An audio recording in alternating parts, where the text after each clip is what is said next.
South ఇండియాలోని అతి తక్కువ ధరలకి రత్నాలనందించే ఏకైక సంస్థ 6JVR.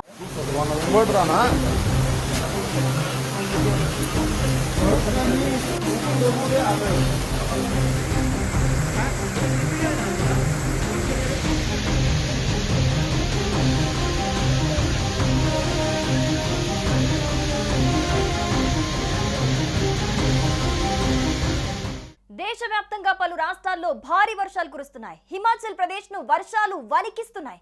మండి జిల్లాలో భారీ వర్షం అల్లకల్లోలం చేస్తోంది. వర్షంతో కొండ చర్యలు విరిగిపడ్డాయి. జిల్లా ఆసుపత్రి సమీపంలో దారుణ దృశ్యాలు కనిపిస్తున్నాయి. వాహనాలు మట్టి దిబ్బల్లో కూరుకుపోయాయి. ఇల్లు ఆఫీసుల్లో భారీగా బురద పేరుకుపోయింది. తెల్లవారుజామున మండిలో ఒక్కసారిగా క్లౌడ్ బర్స్ట్ జరిగింది. కుండపోతగా కురిసిన వర్షంతో మండి అతలాకుతలమైంది. ఇల్లు నీట మునిగాయి. వాహనాలు కొట్టుకుపోయాయి. ఇక ప్రమాదంలో 3 ప్రాణాలు వదిలారు. ఇళ్లలోకి నీరు చేరటంతో బతుకు జీవుడా అంటూ స్థానికుల సాయంతో ప్రాణాలతో బయటపడ్డారు.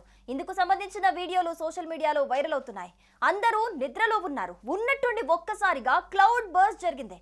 నిద్రలోంచి తేరుకునే లోపే అకస్మాత్తుగా వరదలు ముంచుకొచ్చాయి. మంగళవారం తెల్లవారుజామున సంభవించిన ప్రకృతి విధ్వంసంతో మండి జిల్లా ప్రజలు అల్లాడిపోయారు. రహదారులు మూసుకుపోయాయి. ఇళ్లలోకి నీరు ప్రవేశించింది. అంతా అంధకారం.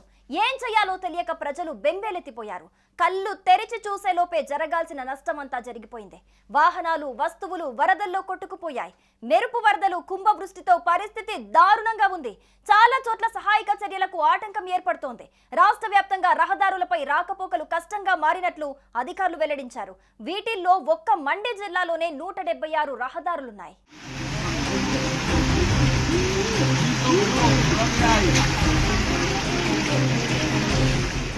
బాధిత కుటుంబాలను ఆదుకోవటంలో శిథిలాల తొలగింపులో రెస్క్యూ సిబ్బంది 24 గంటలు నిమగ్నమయ్యారని అధికారులు తెలిపారు. ఇక వర్షాలకు పలుచోట్ల కొండ చర్యలు విరిగిపడటంతో పఠాన్కోట్ మండి జాతీయ రహదారి, కిరాత్పూర్ మనాలి 4 లేన్ల రహదారి, చండీగఢ్ మనాలి హైవేలు మూతపడ్డాయి.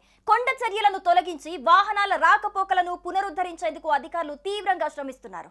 ఇక మరోవైపు భారీ వర్షాలపై ముఖ్యమంత్రి సుఖ్వీందర్ సింగ్ సుఖు ఒక ప్రకటన విడుదల చేశారు. తాను వ్యక్తిగతంగా పరిస్థితిని పర్యవేక్షిస్తున్నట్టు తెలిపారు. సహాయక చర్యలను వేగవంతం చేయాలని అధికారులను ఆదేశించినట్లుగా చెప్పారు. కొండ చర్యలు విరిగిపడటంతో కిరాత్పూర్ మనాలి 4 లేన్ల జాతీయ రహదారులు, పఠాన్కోట్ మండి జాతీయ రహదారులు మూసివేశారు. ఇక హిమాచల్ ప్రదేశ్ వరదల కారణంగా మరణాల సంఖ్య 164కు చేరింది. జూన్ 20 నుంచి రాష్ట్రం 1523 కోట్లకు పైగా నష్టాన్ని చవిచూసిందని రాష్ట్ర అత్యవసర కార్యకలాపాల కేంద్రం అంచనా వేసింది.